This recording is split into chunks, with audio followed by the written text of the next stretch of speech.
आणि मोठी बातमी समोर येते। कल्पना खरातला अटकपूर्व जामीन नाहीच। न्यायालयाने तिला जामीन नामंजूर केलेला आहे। 25 ते 30 मे दरम्यान आता पुढची सुनावणी होणार आहे।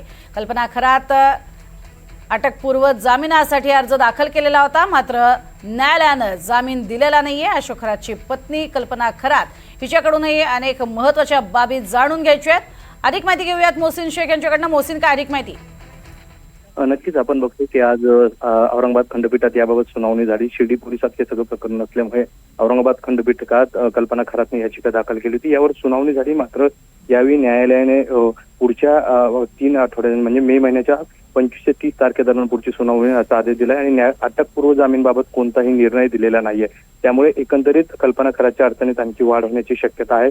त्यांच्या वकिलांकडून सतत मागणी करण्यात आली की अटकपूर्व जामीनची मागणी करण्यात आली। यासोबतच जुने काही न्यायालयाचे संदर्भ देत मला बोलण्याची मागणी वकिलांनी केली, मात्र न्यायालयाने कोणतीही बाजू ऐकून घेतलेली नाहीये। न्यायालयाने पुढची तारीख दिलेली आहे आणि आता पुढची सुनावणी ही 25 ते 30 मेच्या दरम्यान होणार। त्यामुळे आता तरी कल्पना खरातला कोणताही दिलासा मिळाला नाही हे स्पष्ट आहे। नक्कीच, तुर्ता धन्यवाद या संपूर्ण माहितीसाठी मोहसिन। तर पुढची सुनावणी जी आहे ती आता होणार आहे 25 ते 30 मे दरम्यान।